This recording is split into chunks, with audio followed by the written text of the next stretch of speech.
নমস্কার সবাইকে। শম্পার পাঁচফোড়নের গল্প রান্নাঘরে আপনাদের স্বাগত জানাই। যারা ফেসবুক থেকে আমার এই ভিডিওটি দেখছেন তাদের ফলো ও লাইক করার অনুরোধ জানাই। আর যারা আমার চ্যানেলটি এখনও সাবস্ক্রাইব করেননি তাদের সাবস্ক্রাইব করে পাশে থাকা বেল আইকনটি প্রেস করার অনুরোধ জানাই, যাতে আমি কোনো রেসিপি দিলে আপনাদের কাছে নোটিফিকেশন পৌঁছে যায়। আজকে ভিন্ডির একটি মজাদার রেসিপি নিয়ে এসেছি আপনাদের সামনে। এখানে আমি নিয়েছি 300 গ্রাম মতো ভেন্ডি। এই ভেন্ডিটা কিন্তু খুবই টাটকা এবং কচি। এটাকে আমি ভালো করে ধুয়ে শুকিয়ে নিয়েছি, তারপরে এটাকে কেটে নিয়েছি। প্রত্যেকটা ভেন্ডি কিন্তু গোটা গোটা, আমি কোনোটাই কিন্তু দুভাগ করিনি। নিয়েছি একটা টমেটো কুচি, নিয়েছি কিছুটা জোয়ান, একটা পেঁয়াজ, 2 কলি রসুন ও সামান্য একটু আদা। ভিন্ডির এই সবজিটি কিন্তু রুটির সাথে খুব ভালো যায়। আপনারা ভাতের সাথে খেতেও পারেন, তবে একবার রুটির সাথে খেয়ে দেখবেন, দারুণ সুন্দর লাগে। প্রথমে আমি এই চপারের মধ্যে নিয়ে নিচ্ছি পেঁয়াজ, রসুন, আদা। এগুলোকে আমি একটু চপ করে নেব। কড়াই গরম হয়ে গেছে, এবারে আমি দিয়ে দেবো সর্ষের তেল। এই রান্নাটা কিন্তু আমি পুরো সর্ষের তেলেই করব। এবারে এই সর্ষের তেলের মধ্যে দিয়ে দিচ্ছি জোয়ান। জোয়ানটাকে একটু হাতে ঘষে আমি দিয়ে দিলাম। জোয়ানটাকে 4-5 সেকেন্ড ধরে একটু তেলের সাথে নাড়িয়ে নেব।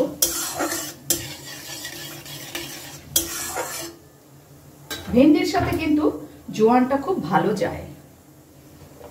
এবারে এর মধ্যে দিয়ে দিচ্ছি কেটে রাখা ভেন্ডি।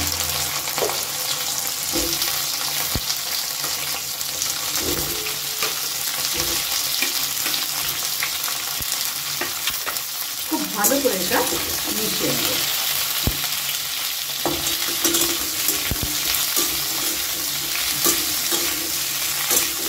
আমি কিন্তু আপনাদেরকে খুব সহজভাবে এবং খুব কম মশলায় রান্না করে দেখানোর চেষ্টা করি।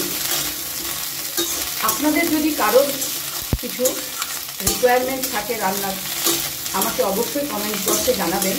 আমি চেষ্টা করব আপনাদের মনের মতন করে রান্না দেওয়ার। এটা এবারে 2-3 মিনিট ধরে ভাজতে দেব। 2-3 মিনিট ধরে আমি ভেন্ডিটাকে বেশ ভালো করে নেড়ে নেড়ে একটু ভেজে নিয়েছি। এবারে এর মধ্যে দিয়ে দেব সেই চপ করে রাখা আদা, পেঁয়াজ, রসুন। এটা দিয়ে খুব ভালো করে এটাকে মিশিয়ে নেব।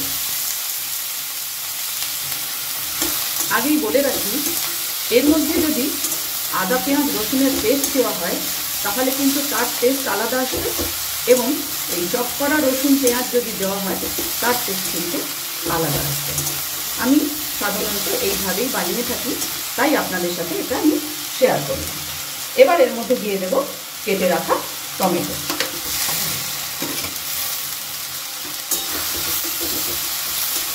টমেটোটা দিয়েও ভালো করে মিশিয়ে নেব। এবারে গ্যাসের ফ্লেমটাকে আমি একদম লোতে করে দিয়ে দেব স্বাদ অনুযায়ী নুন।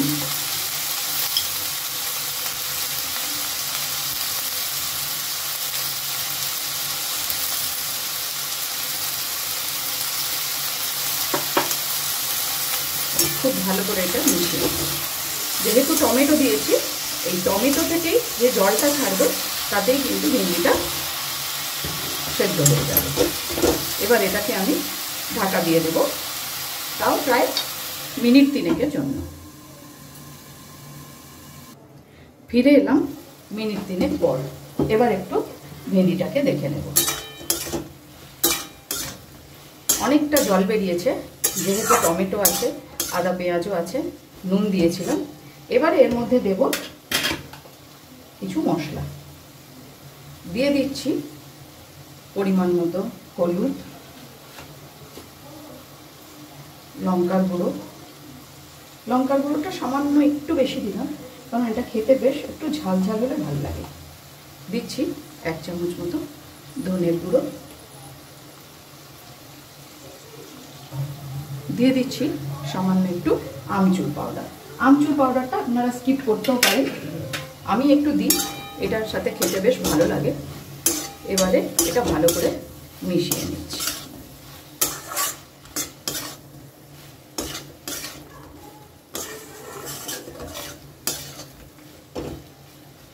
মেশানো হয়ে গেছে। এবারে সামান্য একটু 2-4 দানা চিনি ওপর থেকে দিয়ে দেব।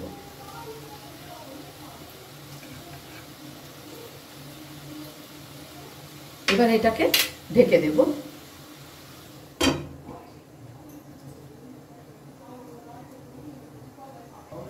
3-4 মিনিট হয়ে গেছে। এবার একটু এটা দেখে নেব।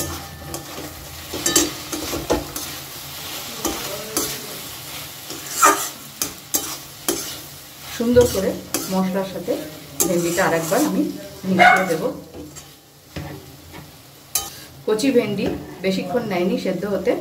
আমার রান্না প্রায় শেষের মুখে। দেখুন, আমি কিন্তু এক ফোঁটাও জল ব্যবহার করিনি রান্নাতে। টমেটো থেকে যা জল বেরিয়েছে তাতেই ভেন্ডি সেদ্ধ হয়ে গেছে। এবার এটাকে আমি ঢাকা দিয়ে 5 মিনিট মতো স্ট্যান্ডিং টাইমে রেখে দেব। তৈরি করে নিলাম ভেন্ডির একটি দারুণ মজাদার ও টেস্টি সবজি। ভিডিওটি আপনাদের কেমন লাগলো অবশ্যই কমেন্টস করে জানাবেন। আজ তাহলে এই পর্যন্তই। দেখা হচ্ছে সামনের ভিডিওতে অন্য কোনো রেসিপির সাথে। ভালো থাকবেন, সুস্থ থাকবেন।